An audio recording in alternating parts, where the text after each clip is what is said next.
for our budget work meeting.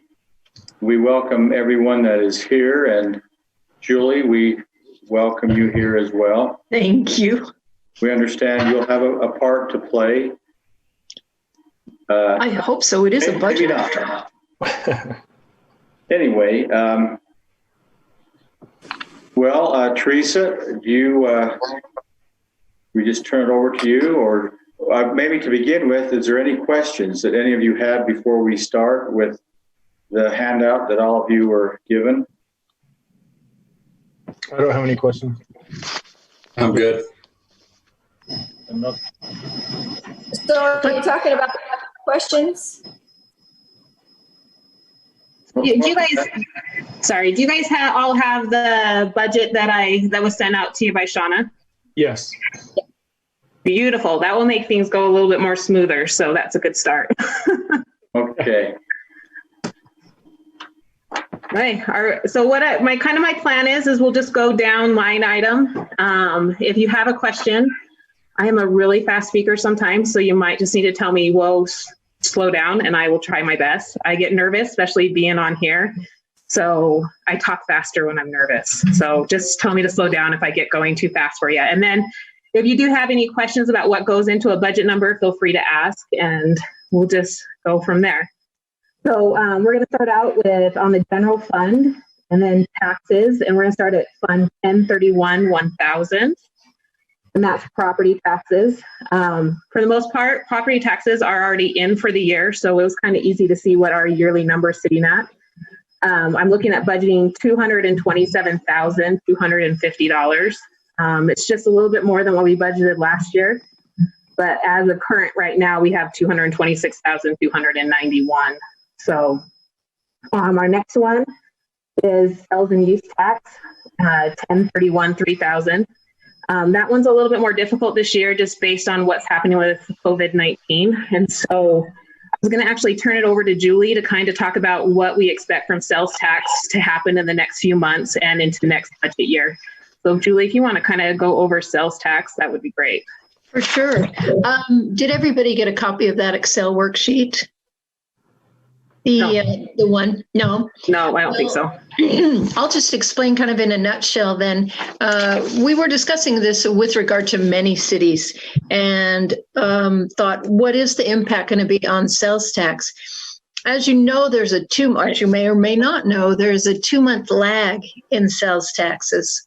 So when, for instance, March of this year, the sales tax, the first time we'll ever see an impact of that will be in May. So it will actually come in on the May financial statement. And we're anticipating, people are still buying things, and especially with the stimulus payments, you have to determine the source of sales tax. The part that Hooper City gets is related to the overall Utah pool. It's not related to Weber County. We get a piece of the pie for all of Utah. So in the 2019 fiscal year, 20, because that's the year that's finishing up now, we figure that there was actually, it went from a 4% increase back in September to a 14.5% increase to 13, 18, 23% increase in July over last year's numbers. So we collected a lot more sales tax compared to last year. The overall result of this is that even if we made some assumption that said we're only going to collect 3/4 of the sales tax, that we would maintain at least exactly what we collected last year, rather than a 15% increase over the course of the year. We would receive about $1,097,000. You see that Teresa has budgeted in that second line item $1,079,000. So really, I have a feeling that's probably, with an estimate that will be coming in for March, May, and June, Those are the months that will be impacted, and most severely probably April at this point. So unless things continue a little bit harder, but it seems like people are spending money. Seems like, movie theaters, malls are closed, but restaurants are still collecting sales tax. We've got a share of Amazon, so you have to consider how much will that really impact what happens. And we're kind of thinking it will impact it a great deal, but at least will, for the year, will be about the same as last year without the 15% increase. Any questions on that? No. But again, Julie, you say there's like a 2-month lag. So we really won't know until 2 months from now.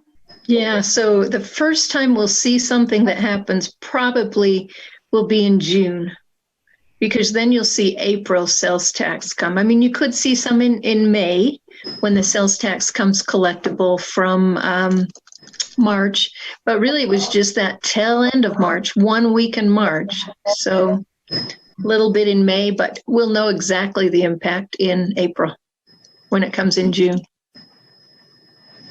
Okay. Okay. Thank you, Julie. So let's continue down. We're on the third line item. It's franchise. That is 1031-4000. And franchise fees, those are what come in from Comcast. So we get those every year. This year so far, we've gotten 48,000. Just because of COVID and stuff, I chose just to carry over what we budgeted last year, just in case some of because I know that they were giving it to a lot of people for free and things like that. So just to have a safe estimate, we're going to do 42,800. And then our next line item is telecommunications. That's another form of sales tax that we get in. That's line item 1031-4100. And that one I budgeted at 37,200. Sales tax, that's 1031-5000. We budgeted that at 104,700. Going on to business licenses, we've collected pretty much everything we have for business licenses for this year, which came in at $13,040. We plan on pretty much the same thing for next year, so we just did the $13,000. Excavation permits, 10,700. Conditional use permits, we just budgeted about 2,000. We'll see probably a few more conditional use permits come in this year, so that's why it's looking a little bit higher than what we have currently, but this is the months that we really see a lot of those come in. Building permits, 150,000. I asked Mike Fisher just about that, and he said that we're probably, with the subdivisions we have coming in through the next few months, that will probably be the houses that we have coming in for building permit fees for next year. Our state fee, that's just a percentage of what the building permits are, so that's $225. Plan check freeze, 1032-2130. That's 41,300, and that's all a formula that goes into the building permit fees. For Class C road funds, we're planning on about $399,000 next year.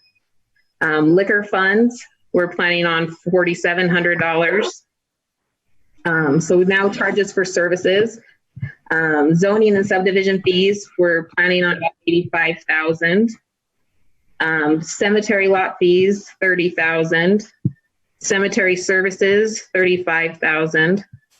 Arena rentals, 3,000. Bowery, 1,800. Civic Center, I lowered that one this year just because with COVID, we're not going to be able to rent the building for a lot of the first half of next year. So I just put 3,000 in there, and we'll see what happens and if the building can open up for rentals again. And then newsletter, we used to advertise for newsletter, and we don't do that anymore. We just don't have the space. So I didn't budget any revenue for newsletter for next year. Fines and forfeitures. For fines, I budgeted 10,000, and this is what comes in from like the Roy City Justice Court, our portion of tickets and things that they process for us up there. And then for Tomato Days is always an interesting one. We always kind of budget Tomato Days based on what we think is going to be expensed. And so far, Sherry's done an amazing job the last few years to making sure that we've always brought in a ton more revenue than we actually have expensed, which is really great because that makes it so that we can keep doing other projects for Tomato Days. So we're budgeting for $100,000 of revenue, and that's a lot from like sponsors and things like that comes in. And then just from interest from our bank accounts, we're budgeting $115,000 for next year. Okay, so I have a question on Tomato Day. Yeah. So, like when you say you budget more, so the money that you make over it, how does that? Because I know it doesn't cost anything because it makes more money than you budget, Yes. but it's used for Tomato Days projects. Where's the accounting for that? Or tell me how So that's something that Sherry does keep track of. It's a good one to sit down with her and talk over. And there's a lot of times that she uses the extra money for other projects that happen in the park. Right now she gets grants to help with it too, but we're looking at this next year. We're doing the electrical on the south side of the park, by where the vendors are at. Some of it helps with like the arena lights, things like that. The extra kind of just helps with projects that we do at the park to make Tomato Days better. And also makes it so she can do prizes. Okay, she actually told me she got almost $3,000 worth of grants just this week. Yeah. So Sherry does an amazing job at finding money so that we can improve things in our parks. And like just with the bathrooms and things that will be coming in this next year, it's amazing what she's been able to get. And Tomato Days really helps with that. Okay, so Tomato Days overage does go strictly to Tomato Days projects or things at the park that's going to affect Tomato Days. Yes. Right? Yes. Okay. Yes. Okay.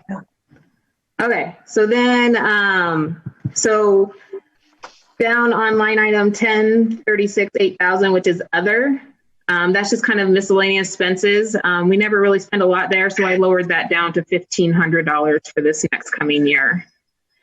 And then, let's see, I don't know, Julie, do you think I should talk appropriation of fund balance, or should we wait till the end, go back to that one? You can just simply say, appropriation of fund balance means we have more expenditures than we anticipate our revenues will be. That means we're going to use some of the fund balance that we have stored up from last year. And that's what that number is. It just says we're going to appropriate some previous year fund balance to the tune of $363,000. And with that, 400,000 of it is what we have to have available to transfer to capital projects. So in all truth, the general fund, we're not spending more revenues. It's just money we plan on transferring out. It's kind of a fun little wash that accountants get to do with our budget every single year. Right. Right. So we'll get more into that in a minute, but we're going to jump onto expenses now, and we're going to start with general government. Can I ask just a question from the first section, the general fund taxes, like on the sales tax 0.25? So the 0.25% sales tax is something that the Utah gives us to improve public transportation within the city of Hooper. So we're working on that, right? Anyway, that's a pretty big number, $104,700, but it also helps the budget balance. That would be a lot. I don't know if we want to reduce that one a little bit or something, but we have 80,000 to date. Yeah, well, with that one, what I did is I actually took what our average monthly amount that's been coming in over the last few months and then times it out. Because if you look at the budget from last year, I think there was some discrepancy on it. And the numbers got mixed up when we put them into the budget.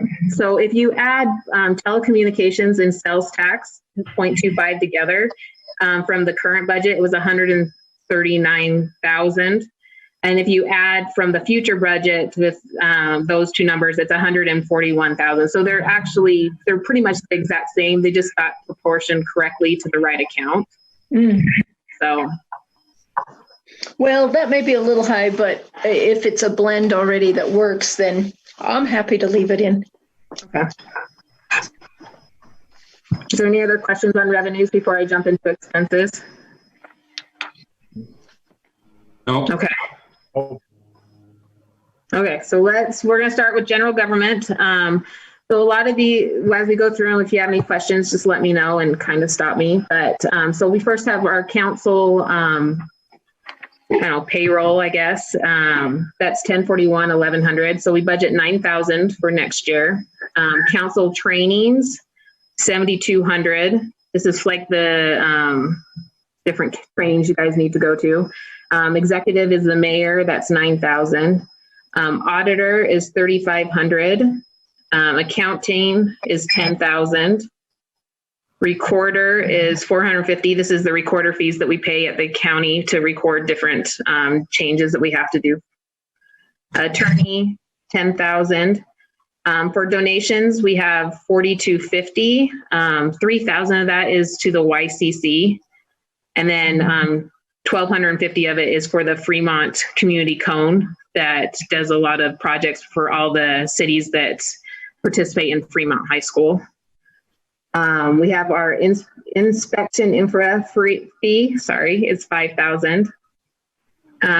Miscellaneous, just random things that we need to use that for is 3,000. Bank fees, 2,000. General engineering, 75,000. Information technology, which is like our IT guy, our website, and our email is 11,000. Computer replacement, 2,000.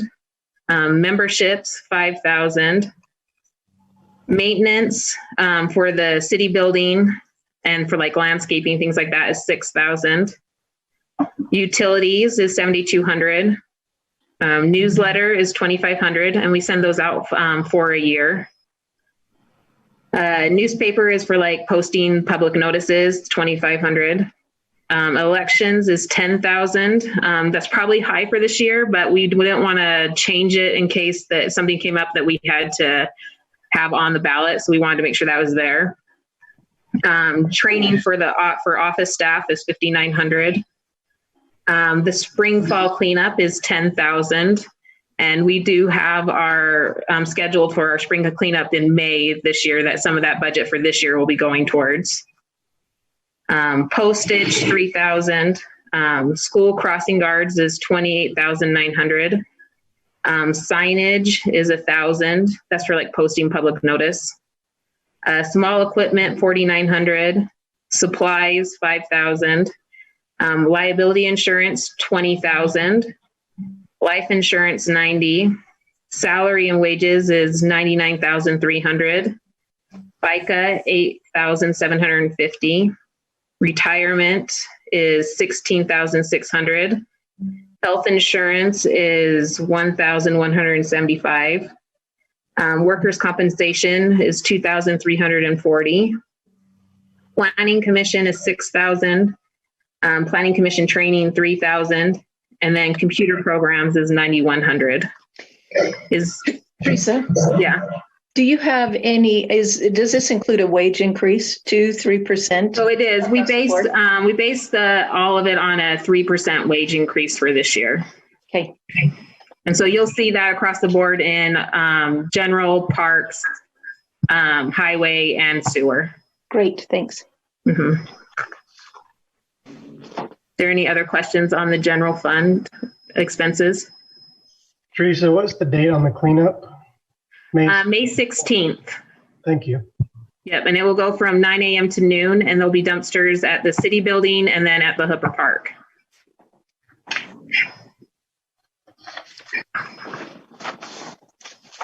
Okay, let's move on to public safety. So we have for the police, which is Weber County Sheriff's Department, $554,112. Emergency management, 300. Animal control contract, 7,000. Animal control bond, 29,706. Animal control, the animals is 20,200. Is there any questions on public safety? No. So for recreation, we have our youth council, and with there, we have $1,000 budget for them, but that is actually money they earned from selling drinks at Tomato Days. So we just have it, that's in there, the $1,000. Education and community promotion, which is Easter, health fair, Halloween haunt. That one's 10,000. And then Tomato Days is we plan on 100,000, and that's the same as what we budgeted for our revenue. Okay, any questions on recreation? So on the youth council, because I'm not very bright apparently. So the youth council, how do we solicit or how do people become part of the youth council? How does that work? So they actually can come in and fill out an application. They take applications usually in August. They do it based on the school year. They are always looking for people to participate. And so it's anybody, it's 14 to 18 years of age can participate in youth council. And the applications are here. And I think eventually they'll be online too, but I don't know for sure on that.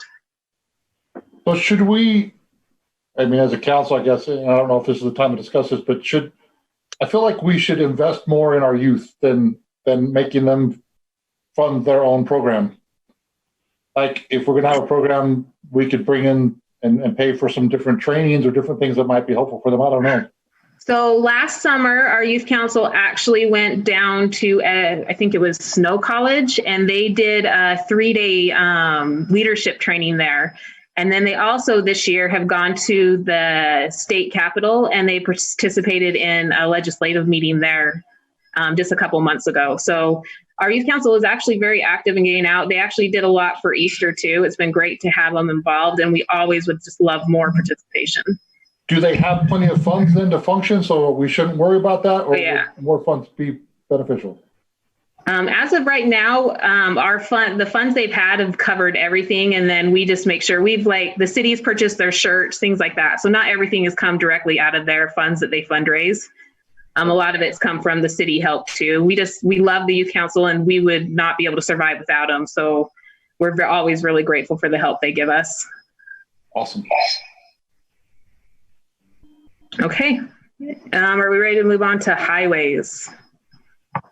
Okay, so for equipment rental for highways, that's $13,300. For fuel, $8,100. Spray and chemical is $2,500. Crack seal is $35,000.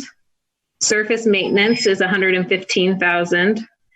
Reclamation and overlay is $187,000. Potholes and patching, $15,000. Striping, signage, and post is $18,000.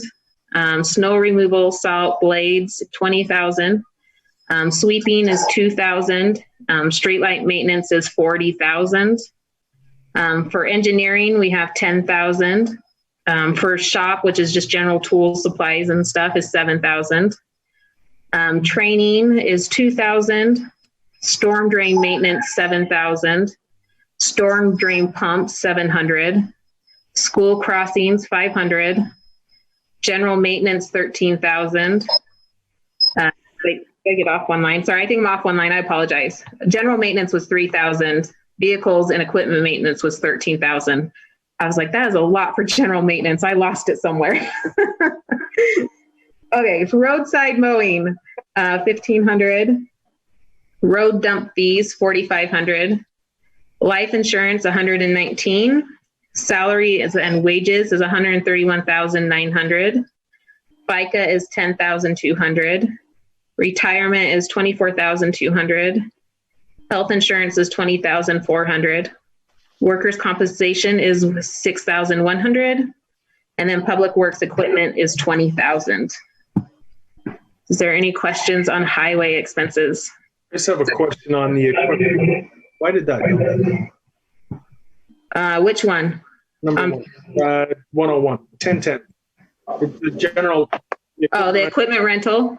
13. So we actually, so you'll see that, so what that makes up is we have our tractor that we rent, our backhoe, and our mini excavator. So those are shared between all three departments. And so a third of each department gets a third of the cost of that. And so one of the tractors hasn't been leased yet. It's supposed to be we're supposed to lease it next month. That's when our lease renews for that one. And so that's why it says only $6,250 has been spent so far. It's just because we don't have that tractor in there yet. Okay. And so those ones are actually based on the actual rentals. So to make sure that. Okay. Ryan, did you have a question? I do. I have a couple questions on this section. Okay. First of all, storm drain maintenance and storm drain pumps. Is that something we want to put in our utility section under stormwater? There's only a little portion that actually goes to streets. You'll see when we get into utilities that the majority of the stormwater stuff is in utilities. So in the utility fund, there's just a little portion that we use in the general fund for some of that stuff that doesn't quite fit into the stormwater expenses. But with the majority of like storm drain cleaning, things like that, all are in the utility fund. Okay, because if you go to the utility fund, it's not really broken out as to what we spend that money on, like it is in this section. So it's just kind of a lump sum. Yeah, and the reason is that when highways was first originally set up, they thought it would be easier just to break everything out in little pieces.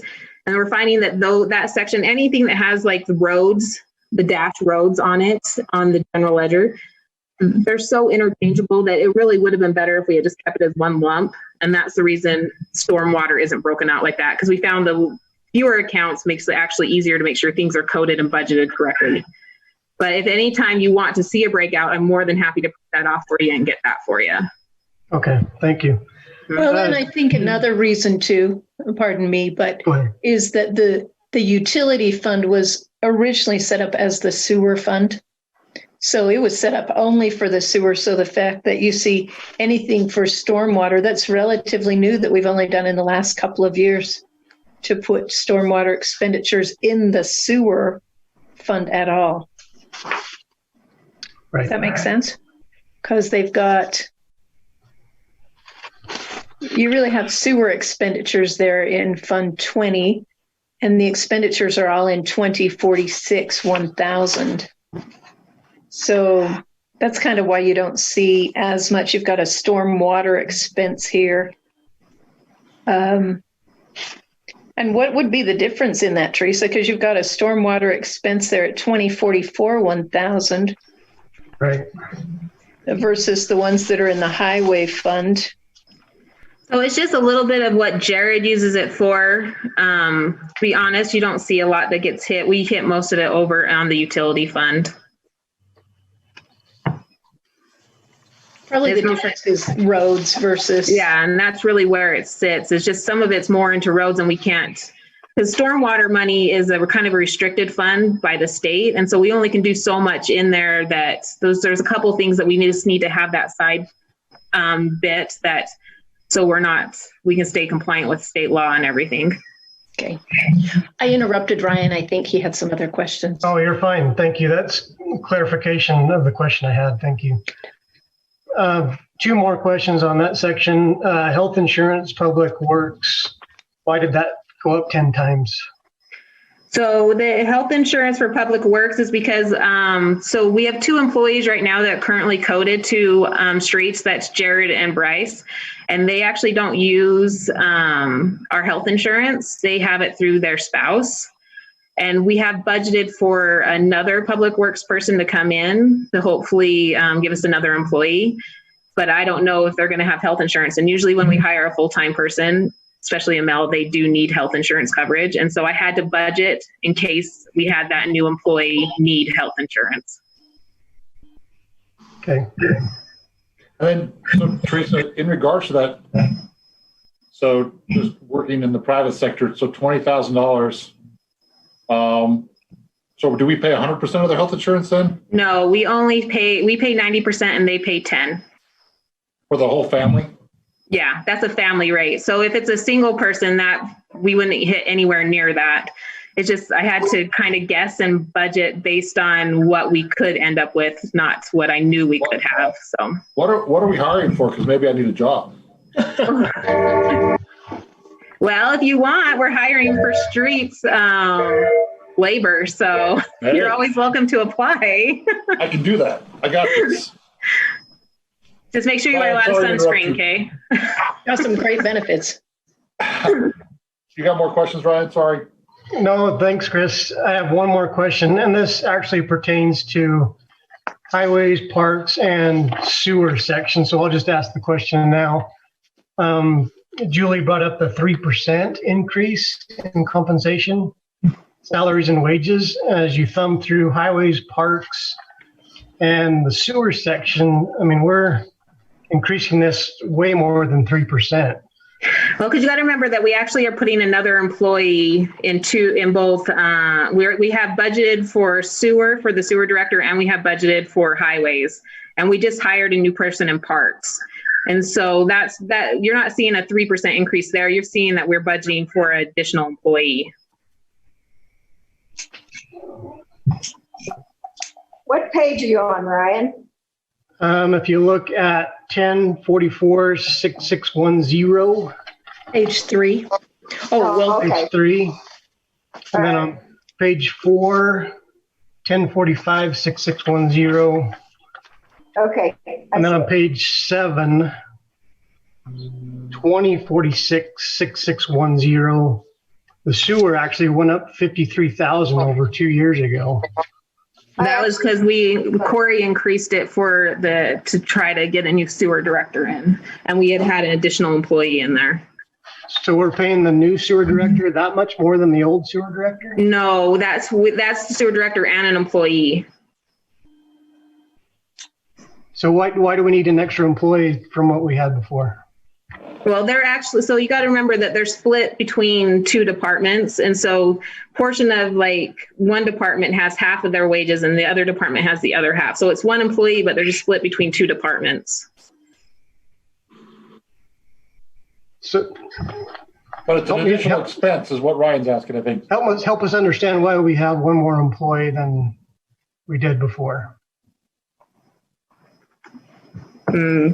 Because they're budgeting to hire somebody new. I don't understand I'm sorry, I don't know how to answer your question, Ryan. I apologize. That's Maybe the okay. question's to the mayor.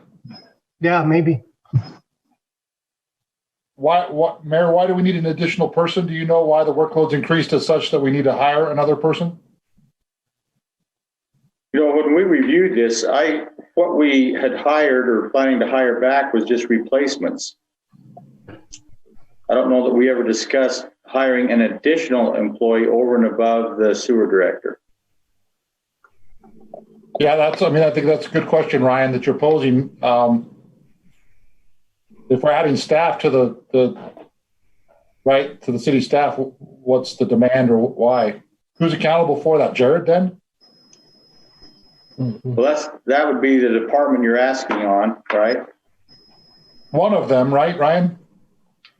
Yeah, I mean, it's parks, highways, and sewer, so it seems to fall under public works. So it sounds like we probably need further detail on that, right? And when we do hire an additional employee, does that come before the council to approve that, or does that just happen with the staff? Well, if it's been budgeted for, then it wouldn't necessarily come back to the council. But we probably need to get that question answered if there's an additional employee over and above what we had. We have had a couple people that have quit, but we will check that out if there's an additional employee over and above what we have normally had. Okay. Well, Teresa, do you have the worksheet that goes with that? Because there's always something that we've got in there. Because I've been running some numbers here, and you've got, for instance, 36 in the highways department. So with a 3% increase, you're adding $15,000 to the highways amounts. And with the parks, with a 3% increase, you're adding $26,000. So overall, and in the sewer, you're adding $13,000. So if you split up an employee, that would be somebody, if it was one person, that would be about $54,000 of increase. So whether that's one full-time person or a couple of, additional parks people, that's how much is actually added to the budget. 15 plus 26 plus 13 is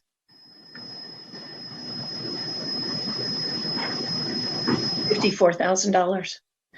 So I don't know, does your worksheet include one person or like two part-time people? It's one person It's just one that will spread through all over departments. highways or parks or sewer.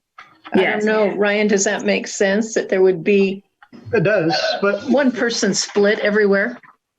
sure, we're just asking why we need the extra person. What increased, what workload increased from last year?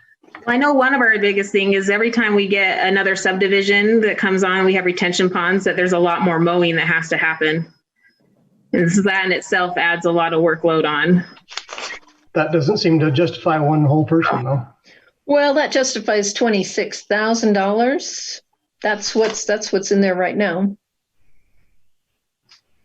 So they increased by 26,000. So are there other things that were included in that conversation? I mean, maybe that was just something in the justification worksheet somewhere that says, yeah, we were going to hire half of a parks person and a third of a highway person and a third of a sewer person, something like that. What do you think? Was there other justification that we talked about other than, just retention ponds for mowing or? I would have to ask Jared. I don't know for sure on that. I'm sorry. Okay. So let's get feedback from the mayor like he talked about and address it at a future point. Yeah, we can. All right, we'll find out if that really was an additional employee that we had planned on, or just bringing the staff up to where we had been. Okay. That's we'll find out on that. You have more questions, Ryan? That's it. Thank you.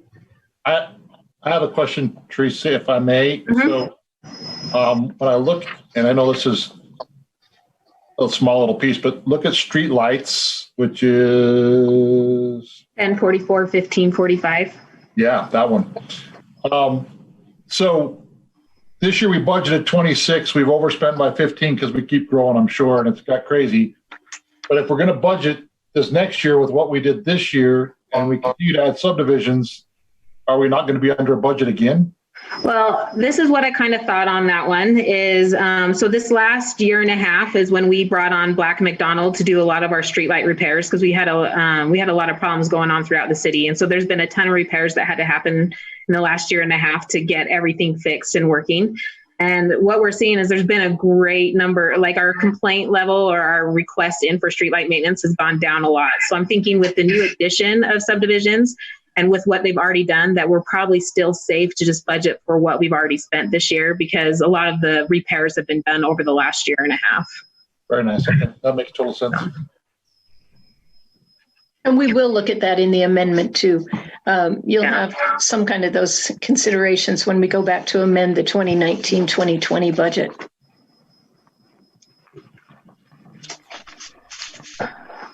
Okay, are you guys ready to move on to parks? Do it. Okay. So for park equipment rental, we have 13,300, which just kind of matches what our highways and our sewer is going to look like for equipment rental. Fertilizer is 7,000.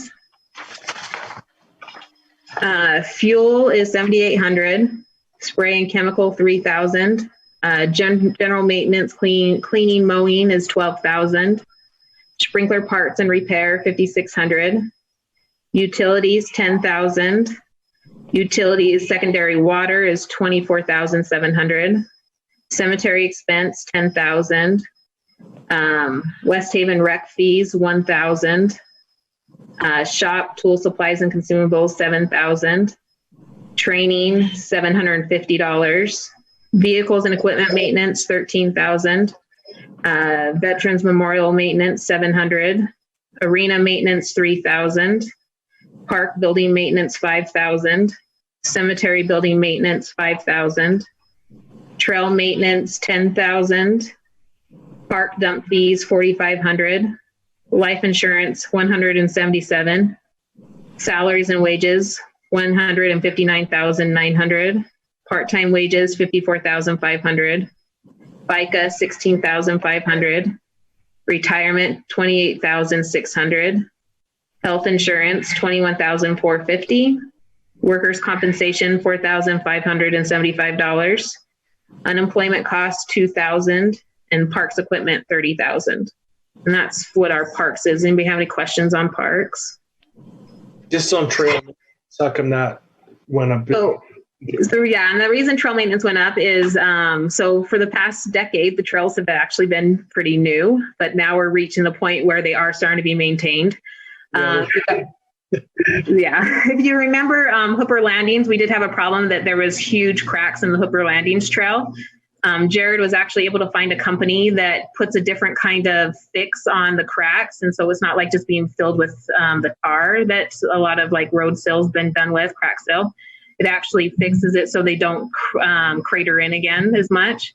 And so we just are planning that that's going to have to probably continue through the rest of the trails in the city as they age. And so we just need to make sure that we have the money there to do the maintenance we needed, since we haven't had to need it in the past. Thank you.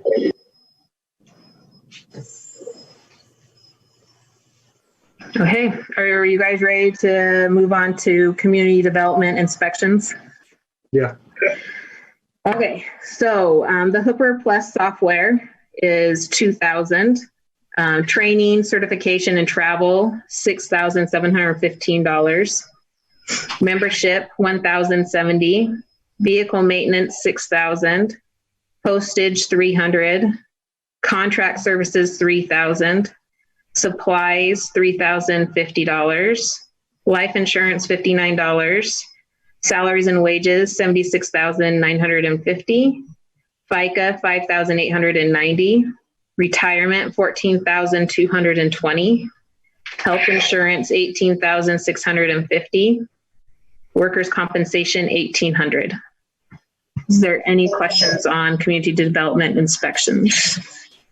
So this is, Cindy, do you want to go? Yeah. So I don't know if you all read that email from the person that watched our meetings online, and they commented that would be a good thing to continue with. So is this costing us? Is this somewhere that we need to put this into the budget that maybe they are put online?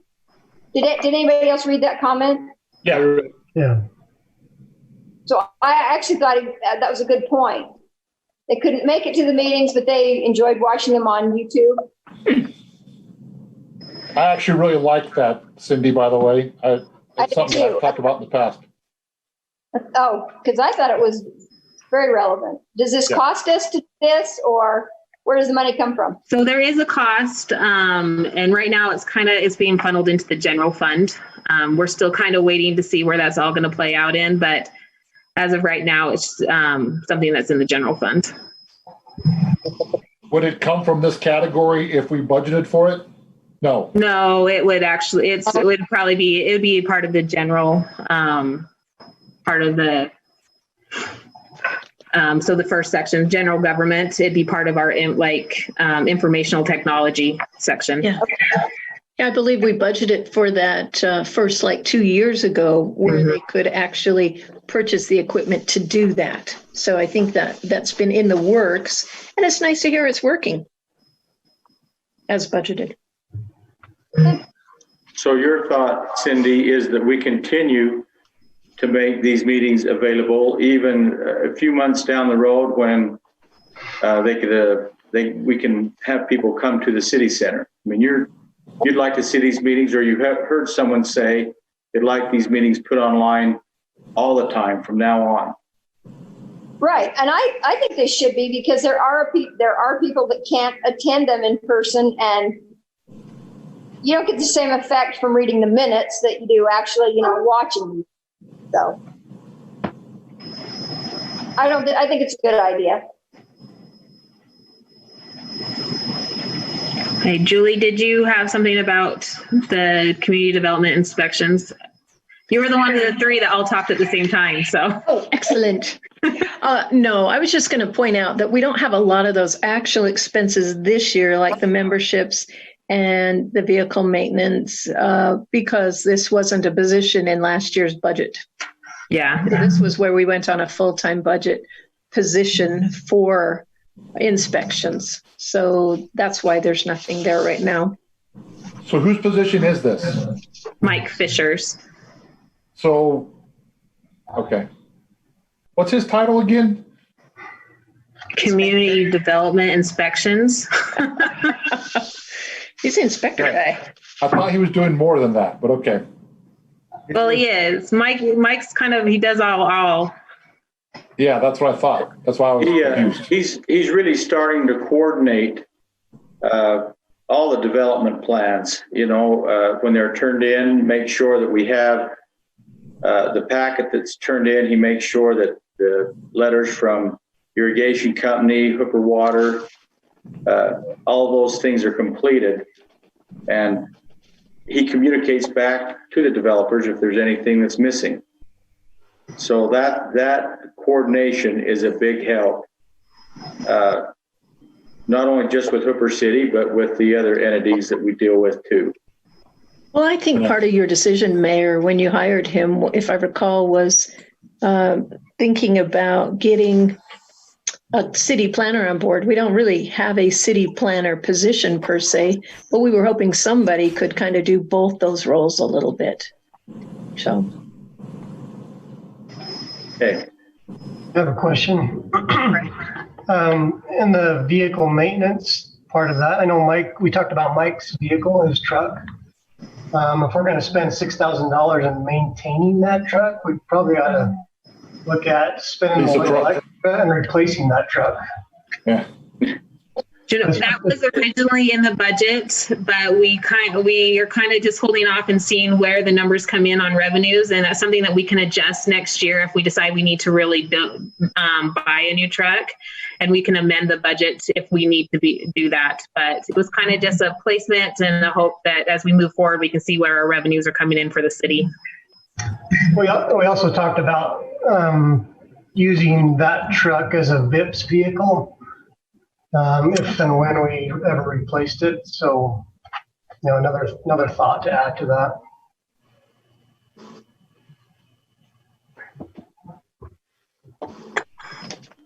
No.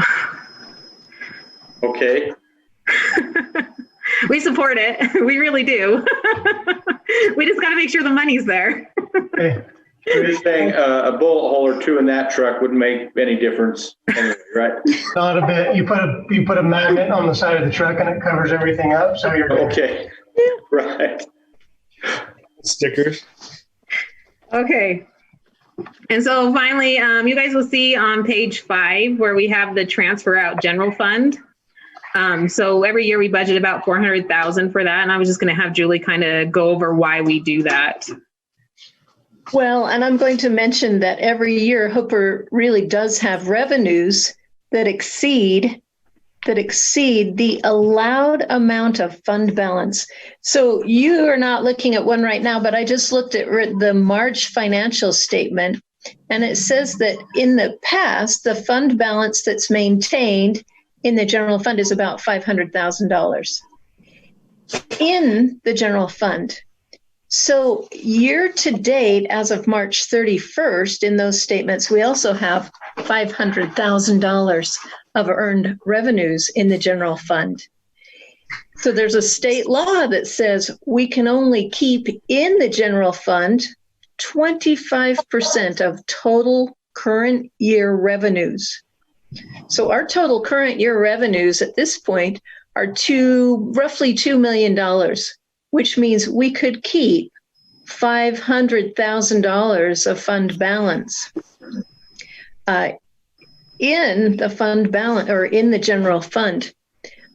The state has this requirement because they figure that cities should be constantly building up, working on capital projects, and so they can't keep the money in the general fund. They have to send it over to the capital projects fund to build new things in the city, to repair things, to, keep going on the build up your city spectrum. So we can only keep 25% of total revenues. It means we can only keep $500,000 in the general fund, which means we have to move out. Today, if this were end of the year, we would be transferring $500,000 out to keep the peace with the state of Utah, or you would get a nasty gram letter saying you broke our rule. You kept too much money in the general fund. So technically, even right now, when we look at an amendment, that number says we're going to transfer out $400,000 from general fund revenues over to the capital projects. But the real answer is we're probably going to amend that, and we're probably going to send even more than that over to capital projects at year end. That's what that number is. So any questions on that? Awesome. Okay, so that is that's our general fund. I think we're good to move over to the utility fund if there's no other questions on the general fund. But I think we've covered pretty much everything that was there. So utility fund's kind of its own little beast. You got to love it the way it works. But this is the one where we don't have to make everything all match all nice and pretty. So it's a little bit easier to work in. But so we're going to start with impact fees, 20, 32, 1,000. And these are our revenues that we plan for utility fund. So for impact fees for sewer, we're going to plan on 200,000. For stormwater fees, we're going to plan on 150,000. Charges for sewer services, sewer charges, 1,207,900. Finance charges for sewers, these are our penalties for late payments and non-payment, is 22,000. And then new sewer connections, about 20,000. And then for growth on new sewer connections, yeah. And I mean, that's usually outside of the development where the new sewer connections come in. So a developer doesn't really hit that portion of new sewer connections. It's for those who are like the onesie twosies that are outside subdivisions that we plan on that coming in from. For charges for garbage services, garbage charges, 450,000. Charges for recycling service is 77,200. And then finally, for other revenues, interest, 25,800. Is there any questions on revenues for the utility fund? Okay. Did garbage charges go up again? It looks like there's some substantial jump in garbage charges. Yeah. So garbage charges, waste management is going up by 3.2% this next fiscal year. So we had to budget in for those. But we didn't, none of the rates for the citizens were adjusted at all this year. The last adjustment we had was for the second garbage can, but everything else has stayed the same for residents. We just read that when we did the fees, right? Yes. Yeah. So, and then I know the mayor worked really hard negotiating with Waste Management to make sure they didn't try to raise it more on us. And they've worked really well with us and really were kind of open to what our suggestions were too. And so it went well with the negotiations for this year's next contract. So, okay, we're gonna move on to garbage expenditures. So for the garbage contract fee, we went to $207,967. For recycle, it's $94,790. Tipping fee is $160,570. And then for supplies and postage, $5,700. Is there any questions on garbage expenditures? No. Okay, and I just noticed that I missed the stormwater expenses. We budget stormwater expense to match what stormwater revenue is. So that was 150,000. Sorry, I accidentally skipped that and went to garbage expenditures on you. Okay, so sewer expenditures. For utilities, 490,000. Bad debt expense, 1,500. Equipment rental, 6,500. We don't use a tractor in sewer, so the tractors didn't get applied to sewer. So it's only the backhoe and the mini excavator that's in sewer. Fuel, 9,500. Depreciation is 480,000. Sewer administration, this is the sewer's portion of like the auditor, accountant, attorney, and utilities is 29,000. Engineering, 2,000. Merchant fees, 10,900.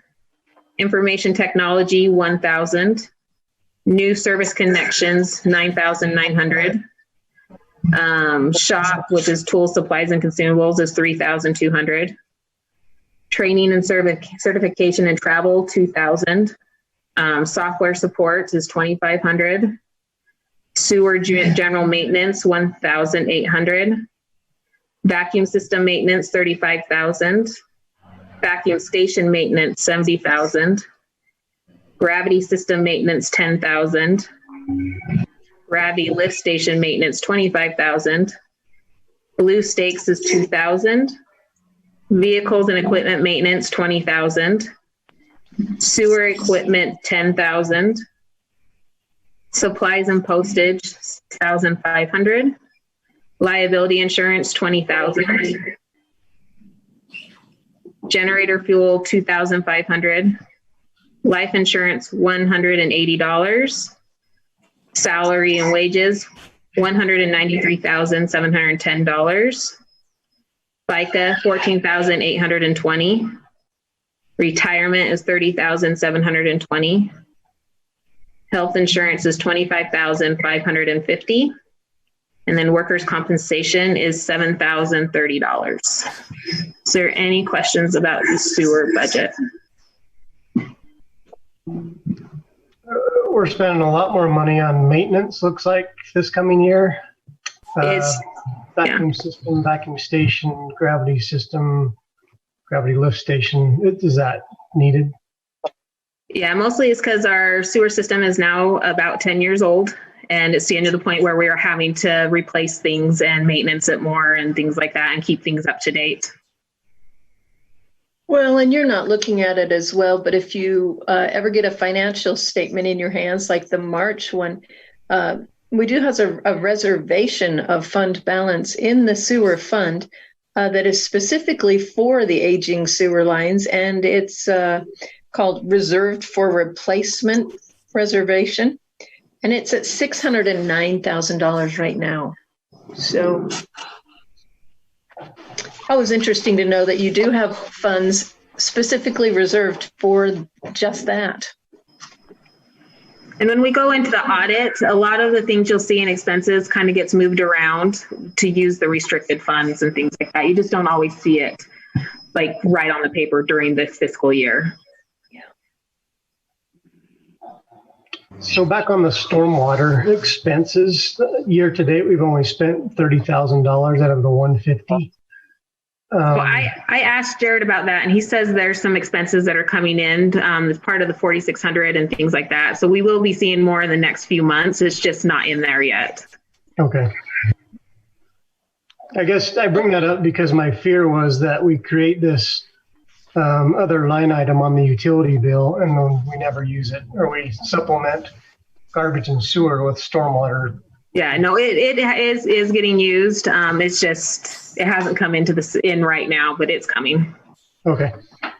We could just tell you about an example. You know, when we see drain ditches that are filled in or they're piped with what I would call a dry pipe. In other words, it's gasketed pipe in a drain ditch that would normally pick up tailwater, or not just tailwater, but groundwater, you know, water that's in the ground itself. When you put a solid pipe in a drain ditch where water can't get into it, then it's just like filling the ditch without a pipe. So what we've done anywhere there, along 4600 South, for example, we've put a perforated pipe alongside of the stormwater pipe, and the perforated pipe picks up groundwater, and then it comes to a collection box and then puts it back into the stormwater pipe. so that we're not just filling in drain ditches anymore in Hooper. You know, we're actually putting in a pipe that will collect the groundwater like the drain ditches were originally intended to do. And right today, we don't have an ordinance that requires contractors to do that. Hopefully in the future we will have, so that we're just not filling ditches that at one time had a really important part to keep our groundwater down. But 4600 is a real good example of that, straight east of you, Ryan. Right. If you were to go to any one of those structures and look in there and see the amount of groundwater that's going into the stormwater pipe, it's surprising. And that runs 365 days a year. And if we weren't collecting that and putting it into the stormwater system, that's going to at some point surface like it once did before the drain ditches were put in. So there's a good example of that straight east of you. Well, and I think it's kind of like the parks expenditures here in the utility, the sewer fund, the stormwater fund. That was what you're looking at is winter time here.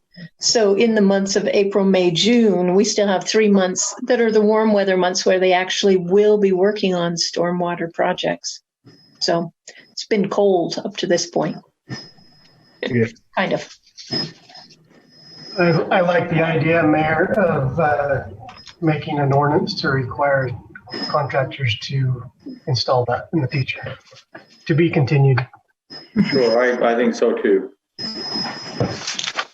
Okay, so with the utility fund, that brings us to the end, and it is with our revenues at $2,152,900, and then our expenditures at $2,141,837. We're looking at a net profit in the utility fund of $11,063. So with that, we're able to move over to capital projects. And that's on page 8. So for park impact fees with new subdivisions coming, we plan on about $60,000. From yearly ramp grants, $20,000. 4700 West, we are at the very end of 4700 West. I spoke with Tracy and the mayor and Jared this morning, and they're thinking that actual stuff or work that's going to come in the fiscal year 21 is only going to be about $25,000. So we're pretty much finishing up that project. And then we have 5500 South, the sidewalks.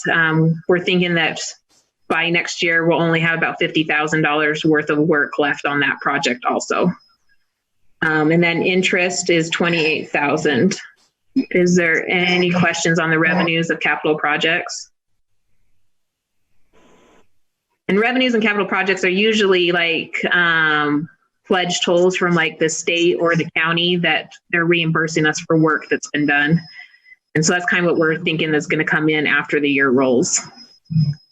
I have a question, Teresa. Does the money we get from the ramp grants, that those 3 big projects, does that go into capital projects? So ramp grants, they always go into capital projects. A lot of the times it's one of the ones we amend because we really never know what ramp grants we're going to get. It's kind of the luck of the draw. You can't really plan on that. And so we usually have to plan on amending it. So we just kind of put a number in there to hold a place. We've been awarded though the 3 we talked about a couple weeks ago, right? Yeah, and those will actually be part of the current budget and then part of the next budget. So we kind of just wait to see when that money comes in and when it gets used. Okay. So. Okay. You'll see where we have our appropriation of funds. It's the same as what is in the general fund. We just have to make our thing come down to 0. We have to make it balance. And so that's just kind of to help it balance. It's kind of a plug number that we always just love to put in there. We're going to jump to expenses for capital improvements, for capital projects. So for parks and trails, we're planning about $50,000. And that's kind of where like the bathrooms, if depending on when it comes in, that will hit that from the ramp grant money that we received. The cemetery improvement project, we're looking at 175,000. 4,700 West, we're thinking about 25,000 more of an expenditures. Infrastructure upgrade is actually the 4,600 South project. And we're only we're thinking there's only about $10,000 of expenditures left after July. 5,500 South, 100,000. Church property is 100,000. Community rec building, 500,000. And the city hall renovation, 500,000. What is the church property? The church property is that strip of land we're like right next to the church down by the park that the horse trailers and stuff park on.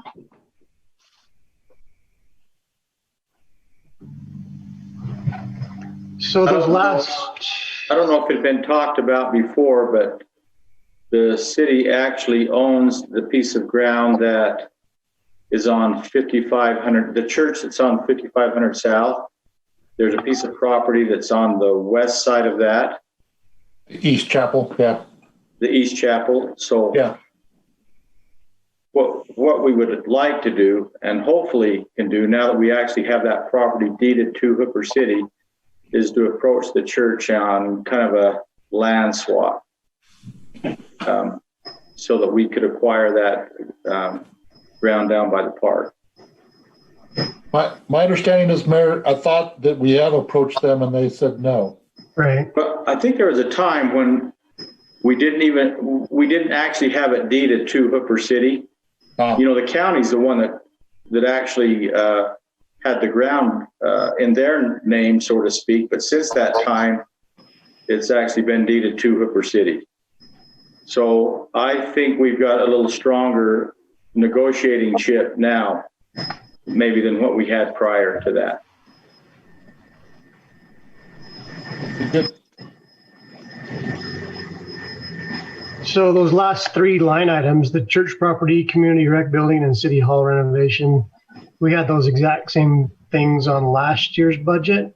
Are we still all on board with the same projects going forward, or are we I think so. something else? Yeah, that church property, you know, we would hope it wouldn't cost us anything, but that number is just placed in there to keep a spot open.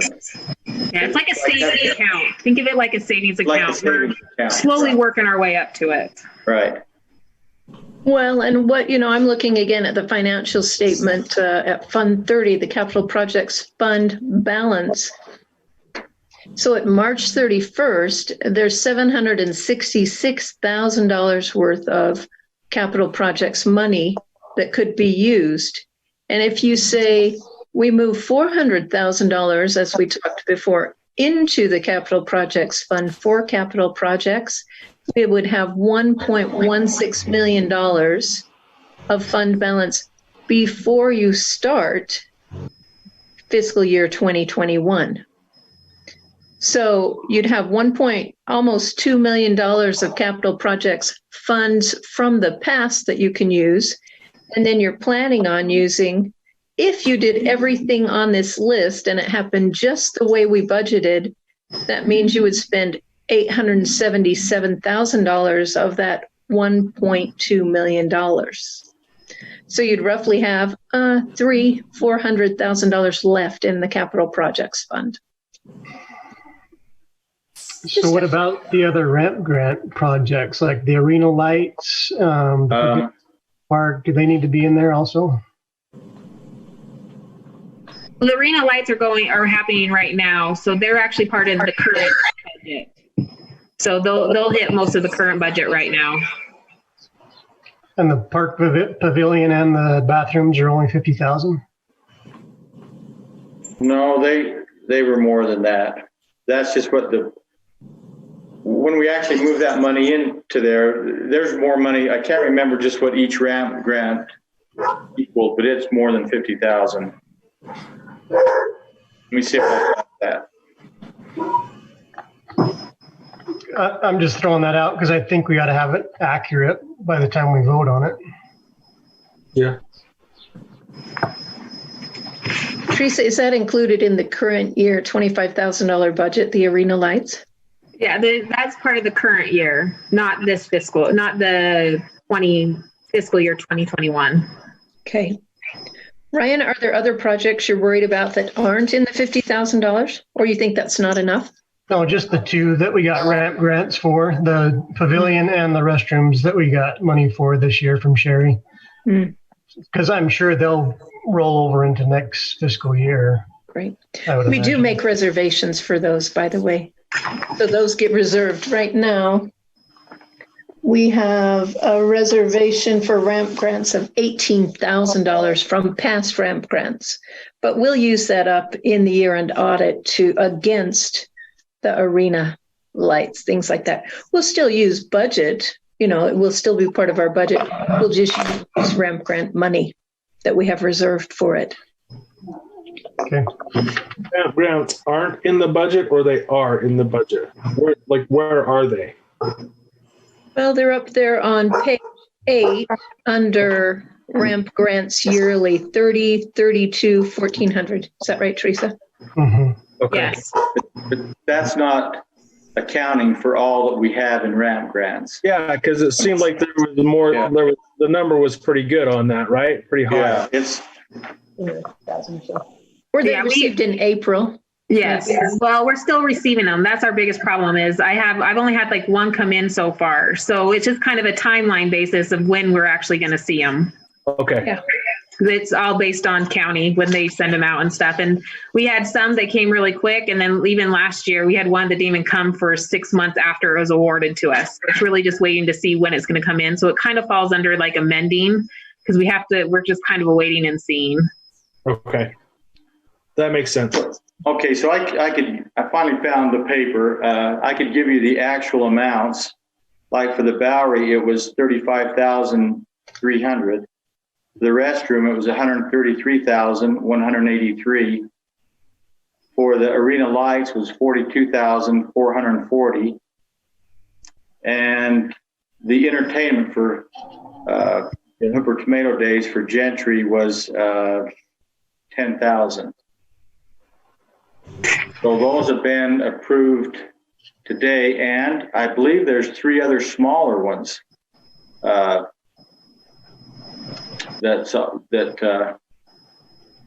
don't know. Right. I think it was You want to know what those are? That was 4,800. Let's see, 2,000 for the Witch House, 2,000 for Upgrade to Power, and $800 for the Halloween haunt. There you go. Yeah, that's right. They've never got much of that. So those first 2 big ones are 168,000. Shouldn't they be in line 1, Parks and Trails? It depends on it when it comes in. So I don't want to. budget until you get it. Right? Yeah. I mean, it's coming. So you would amend it once the money hits the door. Yes. Perfect. Okay. I'm sorry to drag it. No, that's okay. I was trying to understand because I knew the number was high. Well, look, we had you all excited about all this RAM grant money that came in that we talked about a meeting ago, and then this just didn't equal that. So Right. I wanted to make sure we could account for the money that is coming in. Yeah. Just hasn't arrived yet. Just hasn't arrived. That makes sense. I just didn't understand. I have a question. On the community rec building that we talked about when we started this discussion 2 years ago-ish, two budgets ago, right? So this is our 3rd budget? Yeah. Yes. What have we had allocated a chunk over to a different fund, right? Where's that money accumulating at? We talked about trying to add money each year until we had enough, correct? So those funds will be in your reserved for capital projects. So like I said, we have $766,000 in there right now. And you'll receive roughly, you're planning on about $1 million of revenues in the capital projects fund, maybe even more with these ramp grants. But haven't we flagged over there. If this is a third time, that should be 1.5 million, right? For the rest. That would be my thought. Yeah. Well, the first time was only 250,000, and then last year Corey added another 250,000. So we can increase it. I was kind of just playing it safe, just depending on what happens with COVID and everything. And so we always can amend, and that's kind of one thing we look at. I know that we applied for a ramp grant for the rec building this last year. We weren't accepted. They had a large amount of applications this year. And so we just keep hoping if we keep applying that they'll see that this is what we're serious in and that's what we're working for, so that we can get some of it from ramp grants. Okay. But we can add more into it if you want to. That is completely up to you guys. So if you want me to increase it to 750,000, we can do that. Well, so council, this is one of the things that I've been looking at is this. So the city rec building, I don't think is a bad thing, but our parks right now, you know, we don't have access to basketball courts. We don't have access to pickleball courts. We don't have access to a lot of the things that a lot of the communities are kind of got the hot buttons with right now. The rec center is important because we're trying to offset the cultural hall use. But I wonder if we should be looking at other projects as well and trying to figure out how to finance some of those types of things that give our citizens access to a park that's fully functional, not just, you know, right now we got some play toys and a rodeo arena and a Bowery, and those are nice. But so many other parks now have, you know, anywhere from softball diamonds to, like I say, pickleball courts or basketball hoops or something with lights that our youth or kids can go, you know, or the adults can go to it in the evening and play. I don't know. Any thoughts there? Isn't that what the rec building is? I think it was to install some basketball. I think they were just indoor. So they could be used year round. But that's not going to be open to the public. That's going to be open to the public when we rent it out or we let people in. Right. I'm talking about everyday use for our, you know. That's a good city council question right there. So realistically, we're not going to be able to do a recreation building unless we get a ramp grant to subsidize that, correct?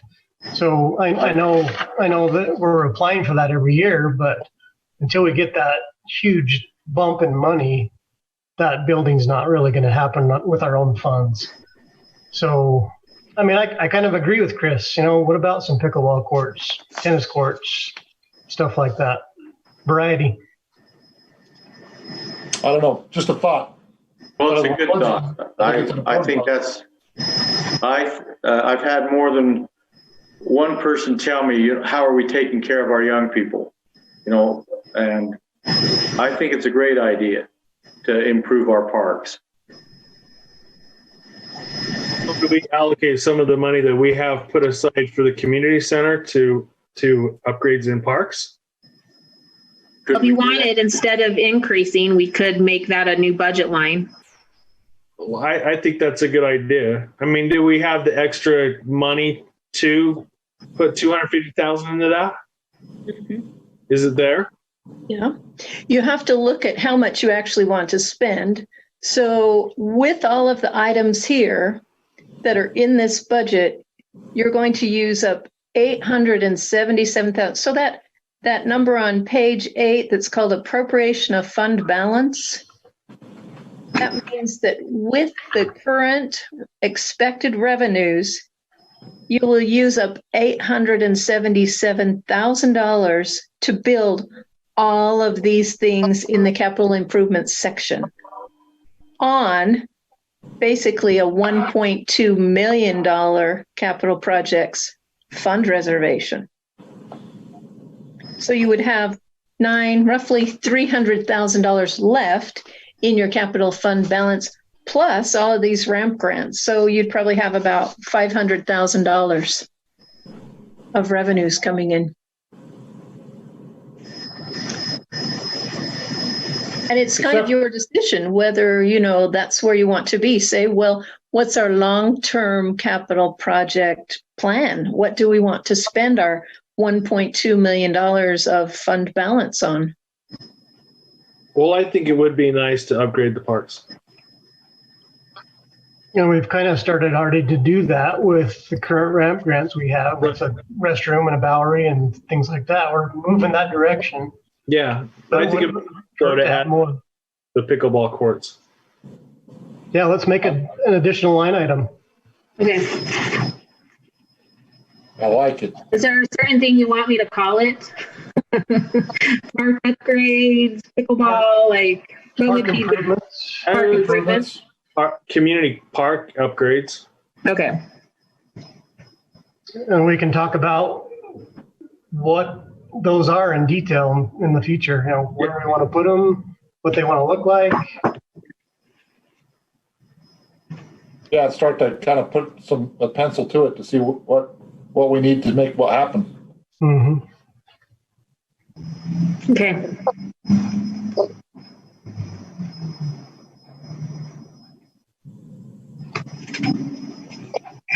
How about you, Cindy? We gotta go. Wasn't in that then, is that what you said? You'll do 250 in that? Yes. Thank you. Mm-hmm. Did we add, so I know we're at the bottom now, at least of my spreadsheet. Did we add any more monies? And I don't know why I missed this, for technical infrastructure as we continue to try to develop that, or did we just kind of keep it the same? That was at the very top, right? Sorry, you cut out on me, so I didn't hear what you said. Can you say that one more time? Yeah, the question was, when we were looking at, we talked about, expanding our IT, and Cindy actually brought this up, right? Being able to handle transmitting, our meetings. We didn't really address that line item as far as adding more monies to that to be able to facilitate that. Is that correct?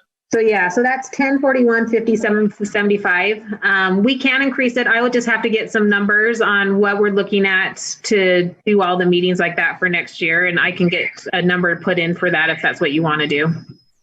I think it'd be good to see the number. I'm sorry, Chris. No. Is that something that we buy, like the camera equipment, or is that you hire somebody to do it? What's the most cost? So we actually have Bill Francis that does it for us. And so he comes and he monitors the meetings and makes sure they go up correctly, and he does all the background IT stuff for us. So just for current though, right? And then a small addition for equipment. I'm sorry? Then an additional small addition for equipment that would go into that too. But is Bill, that's something he wants to do? He's just doing that right now because of the COVID, right? Is that? I'm not 100% sure on what's happening with that. I'm sorry. Shauna, is that something you could address a little more? Yeah. So right now, with just the changes in the electronic meeting requirements and not being able to allow public into the building, Bill Francis has been able to help us transition so we can still hold meetings legally for the state of Utah. But it would be to increase that budget would be both. It would be working with Bill to continue that service, and then also upgrading some of our equipment so it runs smoother. So how do we get a cost for that? It'd just be something I'd talk with Bill about probably on Monday. Yeah. Okay, I would like to look into that as well. Sure, no problem. What's in that current $11,000 number? Is that in there right now? So yeah. So Bob, we have our IT guy, and then the website and the email is what's currently in there right now. So we would increase that fund to cover this. Okay. Yeah, we would need to increase it if we're going to plan on doing meetings fully online. Does everybody feel like that's what the direction we want to go? Didn't we talk once about doing Facebook Live? Yeah. Is that requirement? Yeah. Yes. So what kind of cost? Yeah. So right now, like the meetings stream on Facebook Live and then on YouTube Live. And Bill kind of monitors those and ensures that what goes out to the public is it's just got like a real professional banner on it, so they know that they're watching our actual meeting. Okay. And so it would just be having a meeting with Bill, and then understanding the cost for the next year, how much that would be.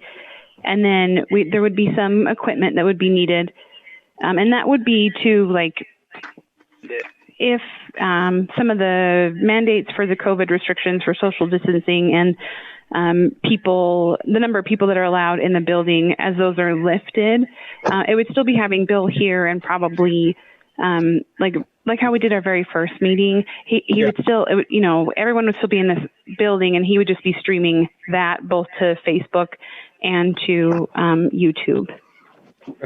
Yeah, I'd love to see the cost. So Shauna, does those tomorrow? There's new lesser restrictions. Does that help us as a city? It does a little bit.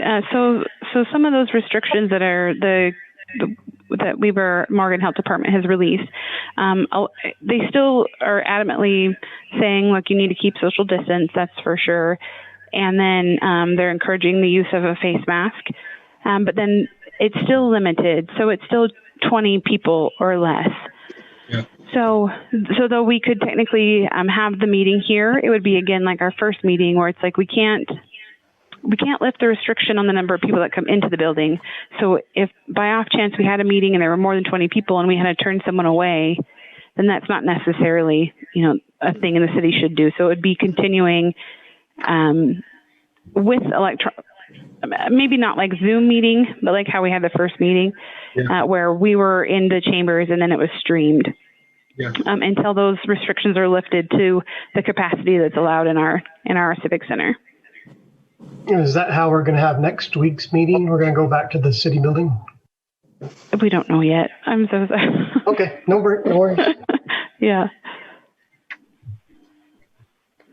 This may be a practice for it right now.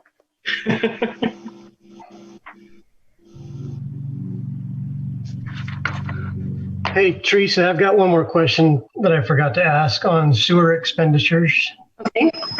Page 6 on 20-46, 1020 on the fuel line. We've increased that by almost $2,000, and I was just wondering, with fuel costs going down now, why we needed such an increase in fuel. Mostly the reason I increased it was to match what the fuel was for highways. And then I think that one also has a generator fuel that we have to do an additional purchase from that highways and parks don't have to do. And so like our fuel is all broken into thirds, but then we have to purchase generator fuel. And so that just gets added to sewer. And I think I made it so it reflected that better.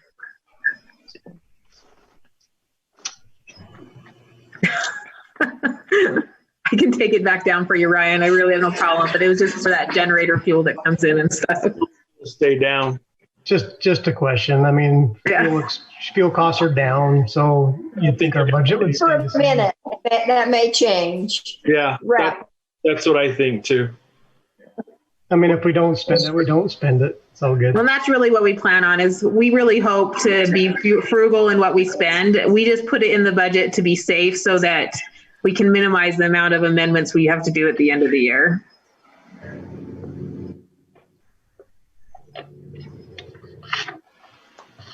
So I guess I have two questions at this point.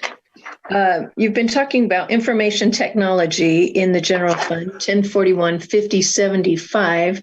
Is there an amount that maybe we want to estimate so we can include that in a preliminary budget for 2021? That's my first one. I think that Shauna should talk to Bill first to find out how much, right?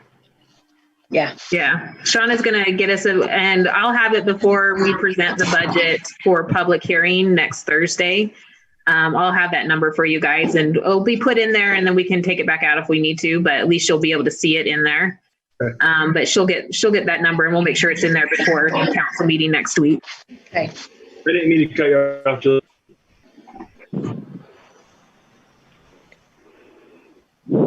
And I think my other question or my other thought here is you've included that $250,000 for community park development there, which brings your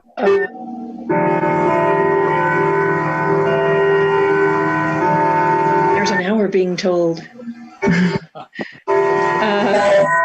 Also, Yeah, it's me.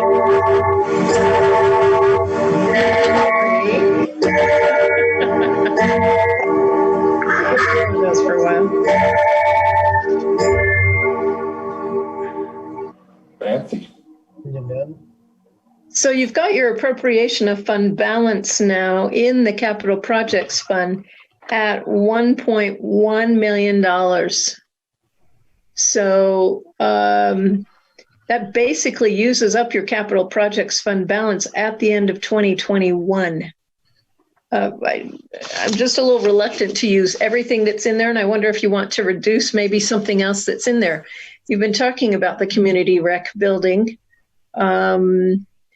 Is that something we're going to go with? Is that something that an indoor facility in Hooper City? And I don't know if that's something you say, great, we're going to charge admission for or make it available for use. Just a suggestion there. Realistically, in 2021, we're not going to build either a rec building or a city hall renovation, correct? Neither one of those two things will happen in 2021, right? Well, if somebody makes it happen. Well, as far as the city hall renovation, there's a thought that if we get the new restrooms, that we would take the restrooms that are attached to the building, because those are, if they ever flood or anything, the water just comes right into the building. I think you're all aware of those restrooms. It's on the east side of the city center now. We thought of kind of remodeling that as a storage area so that you would actually access it from, the large room on the north side of the building, and then be able to access it from inside and have an area for where file cabinets could be kept, just a storage area, because there's very little storage in this building at this time. So that would be one city hall renovation that could come into play once we get the other restrooms installed, from the ramp grant.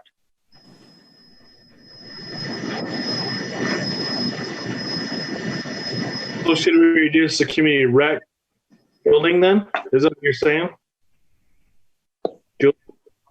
Well, Julie? I'm saying it sounds like Dale, I'm sorry. that's the building that was originally started with the idea in mind that would be indoor. Yeah. It would be indoor basketball and indoor pickleball. But you have to consider there would be implications to that who's going to man that building? Are you going to have an employee manning it? Does it become like a recreational center that we charge admission to? I don't think the original intention was that it's going to be big enough to do any of those things. Based on what we were talking about, it was going to be big enough for a small stage and a basketball court, and then we put some pickleball court lines in there, if I remember the discussion. But we can do whatever we want, I guess, if we can afford it, right? So that's right. And I think you make a good point there, Chris, because it was for like a community center. So with large enough doors, just like you mentioned, where the portable stage that we now have could be, put inside there and have some type of an event, whether it be some kind of concert or things like that. So it wasn't just for recreation. It was a community center that there could be a number of different types of activities that would be held in there. Yeah, I mean, that was my discussion there, or my memory of the discussion is we were concerned with the LDS church and using the White Culture Hall and that going away, that we need a facility within the city to be able to use for Hooper Tomato Days, to have indoor stuff, to be able to have, some community events inside. Right. Basketball's a side, benefit as well as the pickleball courts, but I did never see it being open like on a daily basis. My thought was that it probably will be locked unless somebody reserves it or there's an event, but we could look at a different option there. So do we need to split that, make that one 250 and the park renovations 250 instead of having it 5 and 250? Is that for this year? Suggesting? Well, again, without a ramp grant, realistically, we're not going to build a rec center right now. Right. So take the park improvements out of what? Out of the 500. Is that what you guys want me to do? Well, I actually made a note of putting an additional line item there for park upgrades for 250,000. That's what I wrote. That's what I understood us talking about earlier. It is, but you said that we're spending everything in the capital improvement fund. Yeah. Yeah, it If would we all spent come it. there. Huh? It would all come from the capital improvements, right? Correct. But that puts our capital improvements at zero, right, Julie? Right. So if we reduce the community 250, then that puts us so we're in the black instead of the red, right? Yeah, we'd still have 250 to play with this. Yeah. Right. And that's what you're suggesting. Am I right, Julie? Yes, and that's not discounting the fact that you say, okay, we'll put both of these in here, but on the condition that we get a ramp grant to build the community rec center. Yeah, we can bring our capital projects fund balance to zero in the budget unless, but we're not doing it until we get additional ramp fund grants to do it. You can conditionalize that. I like that. And it could be, ramp grants could also be used for pickleball courts. I mean, we could, whatever we can apply for and get the money, we could add that to that part, whether it be a rec center or park upgrades. But if we already have the line item in there with a certain amount sitting there, then we'll just keep applying for ramp grants until hopefully we can get it for a community center. But in the meantime, we could still be upgrading the parks. Okay. Is that? Like it. That sounds good. That makes sense. Okay, so I'm planning on 500,000 for city building, 500,000 for rec building, and then 250,000 for park upgrades. Yes. Okay. Addition that we get a ramp grant, right, Julie? Yes. Right.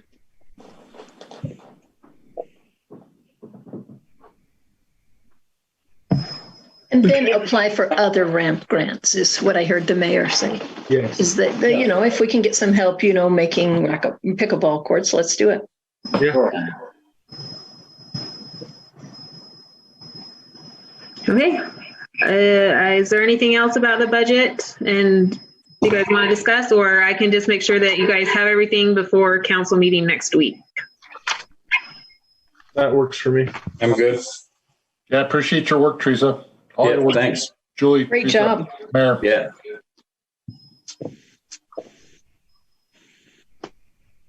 That was a thumbs up, right? That was a thumbs up. Okay. Way to go, Teresa. Well, we appreciate Teresa too. I thought you did a great job with it. Yes, for sure. Really well informed on things, and so that's good. And Julie, we appreciate you being on too. Well, thank you. And I brought treats for everybody. Come on over. Okay. What's the ad? Don't give it homemade cinnamon rolls. Sweet. Maybe next time.